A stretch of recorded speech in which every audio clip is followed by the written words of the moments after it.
What do you think are better ways to maybe unlock him? Just experience. He just needs to play. It's not about, calling plays or doing one thing or another. It's just about playing. At this level, the game happens so fast. There's so much to process. There's a reason that most guys who come in to the league, without basically any college experience at 19, there's a reason they struggle. Look at Kevin Garnett when he came into the league, straight out of high school. You think it went smoothly for him? It's just minutes. It's minutes and exposure and experience and understanding that there's going to be some lumps. So everybody's just got to stay patient. It's going to happen for them. Steve, what did and didn't you like tonight, especially on the defensive end? Well, we never did make a stand defensively. They had their way with us. 141 points, 60% shooting. We had no answer for Fox. He was tremendous. Got anywhere he wanted, and knocked down threes, got to the foul line. So, yeah, disappointing defensive night for us. Steve, what did you make of Juan's night tonight? And has he pretty much earned a solid part of the rotation going forward? Juan was great tonight. So, every game's different. There was no Draymond tonight. So, Juan got the start. Draymond, I'm assuming he'll be back tomorrow night. So on this team, we're 22 and 23. So nothing's guaranteed to anybody. Every guy just has to stay ready to play and contribute and fight and compete. But, if every time a guy had a good game, that meant he's, got himself consistent minutes, and then I'd be playing 15 guys because guys play well. But when you're 22 and 23, there's no consistent rotation. You gotta earn everything, and you just play. And we got to find combinations from one night to the next that can help us win a game. Raymond let us know that the trades are official now. How did it feel to say goodbye to Brad and Marquise?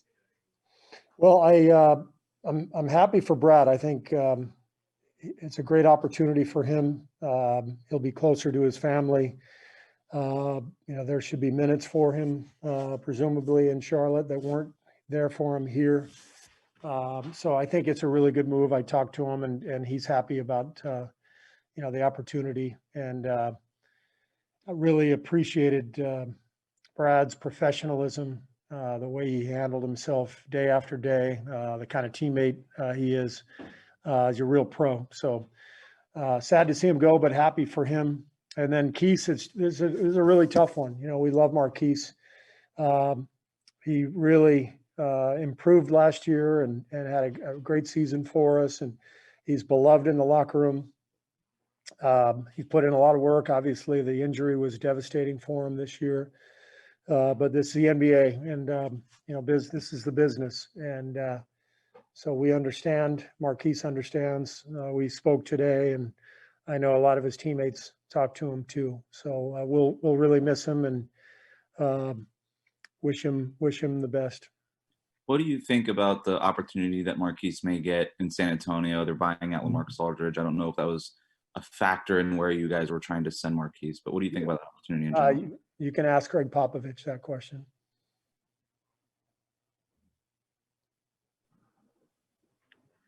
Steve, obviously leading up to the trade deadline, the front office, making calls, taking calls.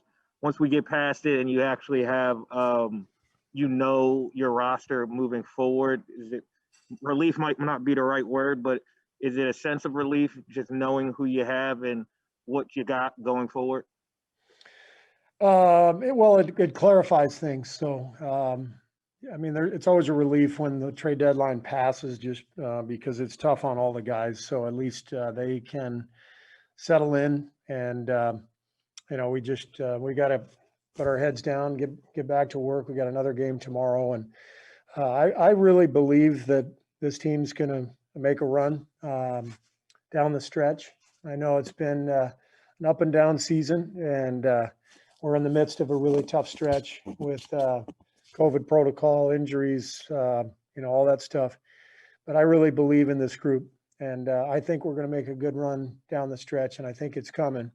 But we gotta get through the woods right now. It's a tough time for us. Steve, going back to James, what area of his game would you expect him to improve quicker in the upcoming weeks, and why? I'm going to repeat what I said earlier. He needs minutes. The speed of the game right now is the big adjustment, which it would be for anybody in his position, but especially for a 7-footer. So as the speed of the game slows down, as he gets more comfortable with the pace and the speed and everything that's happening and the coverages and all the information that you have to process, then everything will improve. It happens with all young guys, but particularly, as I said, guys with no college experience, it's hard out there, but it's going to slow down and he's going to get much better. You just mentioned believing this team's going to make a run down the stretch. What is it about where the season's going that kind of gives you that confidence? I just felt like we've been close, for a while.